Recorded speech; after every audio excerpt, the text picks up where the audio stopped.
Hello all of you. Last lecture पे हमने part 3 करा था जिस पे हमने निर्वात की चुंबकशीलता म्यू नॉट और निर्वात की विद्युतशीलता एप्सिलॉन नॉट के बीच में एक रिलेशन को फाइंड किया था। ठीक है, तो आपने भी प्रॉपर वे में इसी तरीके से अपने एग्ज़ाम में राइट करना है। ठीक है, अब हमारे पास जो रहेगा वो रहेगा पार्ट 4 पे एप्लीकेशंस हम स्टार्ट करेंगे बायो सेवर्ट की, यानी कि बायो सेवर्ट के नियम के अनुप्रयोग। अब बायो सेवर्ट के नियम के अनुप्रयोग जैसे मैंने बेटा प्रॉपर वे में लिखा हुआ है, आपको कोई भी डेरिवेशन करना होता है एग्जाम में, प्रॉपर आप फिगर बनाइए, उसके बाद उसकी लैंग्वेज लिखिए, उसके बाद उसका प्रूफ करिए, उसको डेरिवेट करिए। ठीक है, तो यहाँ पर आपको आपकी स्क्रीन पे एक फिगर दिख रहा होगा।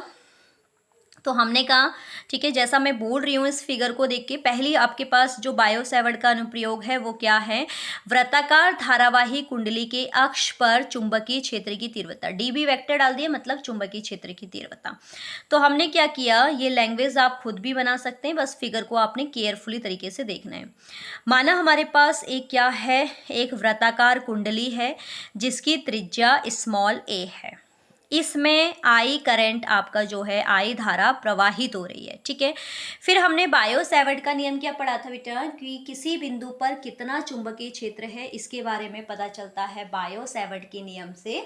तो उसी नियम के अकॉर्डिंग हमने क्या किया कि इससे हमने इसके सेंटर ओ से एक्स डिस्टेंस पे एक पॉइंट मैंने लेट कर लिया पी, जहाँ पर हमें चुंबकीय क्षेत्र की तीव्रता ज्ञात करनी है। अब हम क्या करेंगे, इस चुंबकीय क्षेत्र की जो तीव्रता है, आपको पता है कि जो चुंबकीय क्षेत्र की तीव्रता है एक वेक्टर है, यानी कि एक सदिश राशि है। तो ये कितने भाग में विभाजित हो जाएगा, दो, क्षैतिज घटक और ऊर्ध्वाधर घटक। तो क्षैतिज घटक और ऊर्ध्वाधर घटक में जब ये डिवाइड होगा तो उस कंडीशन पे हम क्या करेंगे, जब क्षैतिज और ऊर्ध्वाधर घटक पे डिवाइड होगा तो उस कंडीशन पे हम इसको क्या कर लेंगे, आपके पास जो आपके क्षैतिज घटक हैं वो दोनों देखो 90 डिग्री एंगल को मैक कर रहे हैं, तो वो आपका कैंसिल आउट हो जाएंगे। बस बचेगा हमारे पास कौन सा फैक्टर, साइन थीटा वाला फैक्टर। तो यही हमारे पास इस डायग्राम के अकॉर्डिंग पूरी लैंग्वेज मैंने बना दी है। तो आप क्या करेंगे, बायो सेवर्ट के नियम से, तो बायो सेवर्ट का नियम हमने फर्स्ट लेक्चर पे पढ़ रखा है कि बायो सेवर्ट का नियम क्या था। क्या था बेटा, बायो सेवर्ट का नियम था हमारे पास डी बी इक्वल में mu naught over 4 pi I D L sine theta, यहाँ पर हमने एंगल माना है अल्फा, तो मैंने यहाँ पर साइन अल्फा ले लिया, upon R square. R square का मतलब हो गया उस स्मॉलेस्ट पार्ट से, इसका एक स्मॉलेस्ट पार्ट लिया जिसकी इस पॉइंट से डिस्टेंस है आर, तो दूरी, तो ये हो गया आर स्क्वायर। आई होप आपको ये समझ में आया होगा, ये तो हमने डेरिवेट कर ही रखा है। ठीक, अब हम इसको क्या करेंगे, जब हम इसको आगे सॉल्व करेंगे तो उस बेस पे हमारे पास क्या आएगा, ध्यान से सुनना। यहाँ पर हमने लिखा डी बी, ये हो जाएगा म्यू नॉट ओवर में 4 पाई आई डी एल, मैं दोबारा लिख देती हूँ यहाँ पर आर स्क्वायर, और साथ में हमारे पास क्या था, साइन अल्फ़ा। अब हम पहले क्या करेंगे ना, इस साइन अल्फ़ा को रिप्लेस करेंगे। आपने पढ़ा है कि साइन जो होता है, देखो अल्फ़ा यह है, तो इस हिसाब से हमारे पास ये वाला ट्रायंगल लगेगा डी एल ओ और पी वाला। तो साइन अल्फ़ा, साइन आपने पढ़ा है परपेंडिकुलर अपॉन में हाइपोटेनस, एंगल बनने वाले के सामने वाला परपेंडिकुलर होता है, तो परपेंडिकुलर अपॉन हाइपोटेनस करेंगे तो साइन की जो वैल्यू आ रही है आपके पास वो आ रही है ए ओवर आर। तो इसको यहाँ पर हम रखेंगे, then D B equals to हो जाएगा mu naught over 4 pi I D L over R square, और इस साइन अल्फा की जगह आ जाएगा ए ओवर आर। तो फाइनली आपके पास जो आएगा वो आएगा mu naught over 4 pi I A over R cube और डी एल। फिर देखो ये जो है, ये जो आपके पास चुंबकीय क्षेत्र की तीव्रता निकली है वो तो इस छोटे से पार्ट के लिए, हमें तो पूरी वर्ताकार कुंडली बोल रहा है, तो पूरे परिपथ के लिए हम क्या लिखेंगे, पूरे परिपथ के लिए। तो पूरे परिपथ के लिए क्या आ जाएगा, हमें पता है डी बी रिप्लेस होके डी हो जाएगा, और देखो ये तो सारी कांस्टेंट टर्म्स हैं क्योंकि ये तो वैल्यू हमेशा सेम रहेंगी ना।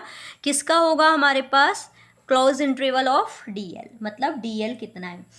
अब अगर हम यहाँ पर डी एल की वैल्यू को फाइंड करें तो क्या होगा, डीएल था ये छोटा सा पार्ट, हमें इस पूरे का निकालना है। तो आपको पता है ये क्या होता है, सरकमफेरेंस ऑफ सर्कल, वृत्त की परिधि। और आपने पढ़ा है कि जो वृत्त की परिधि होती है बेटा वो कितनी होती है, वृत्त की परिधि, वृत्त की परिधि, ये वृत्त की परिधि आपने क्या पढ़ी हुई है, फॉर्मूला 2πr।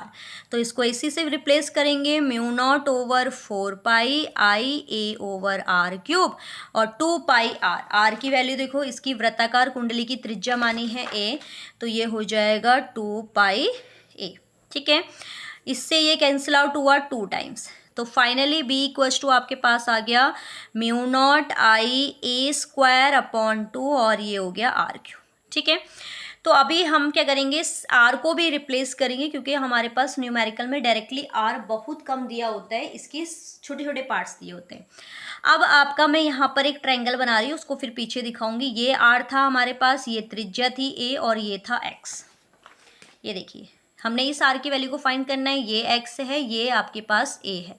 तो यहाँ पर ये जो बन रहा है ये समकोण त्रिभुज बन रहा है, तो इससे मैं इसको फाइंड कर सकती हूँ पाइथागोरस अप्लाई करके। क्या होता है पाइथागोरस, कर्ण का स्क्वायर बराबर लंब का स्क्वायर प्लस आधार का स्क्वायर। तो यहाँ पर अगर मैं पाइथागोरस देखूँ तो r² बराबर किसके आ रहा है, a² प्लस x²। ये स्क्वायर हटेगा तो क्या लग जाएगा यहाँ, square root of a² plus x²। और मैथ्स में हमने पढ़ा है स्क्वायर रूट क्या होता है, 1/2 होता है। तो r की टोटल वैल्यू आ गई a² प्लस x² की पावर 1/2। तो यहाँ पर जब मैं इस वैल्यू को पुट करूँगी तो b इक्वल्स टू आ जाएगा म्यू नॉट ओवर 2Ia²। अब देखो इसकी पावर 3 ऑलरेडी है और यहाँ पर 1/2, तो फाइनली हमारे पास जो आएगा वो आएगा a² x² की पावर 3/2। तो फाइनली हमारे पास इस क्वेश्चन का जो आंसर आया या डेरिवेशन का जो प्रूफ आया कि किसी वृत्ताकार कुंडली के अक्ष पर चुंबकीय क्षेत्र की तीव्रता कितनी होती है, तो कितनी होती है, mu naught upon 2Ia² upon a² plus x² की पावर 3/2। ठीक है, तो एक्सेस पोजीशन पे वृत्ताकार कुंडली के अक्ष पर जो चुंबकीय क्षेत्र की तीव्रता है वो इस फॉर्मूले से निकाली जाएगी। आई त्रिज्या है, आई धारा है, ए वृत्ताकार कुंडली की त्रिज्या है और एक्स उस पॉइंट की डिस्टेंस है। ठीक है, तो आई होप आपको ये एक्सपेंशन समझ में आया होगा। आपने भी ऐसे ही अपने एग्जाम में एक एक स्टेप को बहुत अच्छे तरीके से आपने राइट आउट करके आना है। ठीक है, नेक्स्ट लेक्चर पे हम इसकी सेकेंड एप्लीकेशन पे बात करेंगे जो है आपकी परिनालिका पे। ठीक है, परिनालिका के लिए चुंबकीय क्षेत्र की तीव्रता कितनी होती है इसको हम फाइंड करेंगे। ठीक है, तो अगर आपको वीडियोस अच्छी लग रही हैं तो इनको ज़्यादा से ज़्यादा शेयर कीजिए, लाइक कीजिए और चैनल को सब्सक्राइब कीजिए।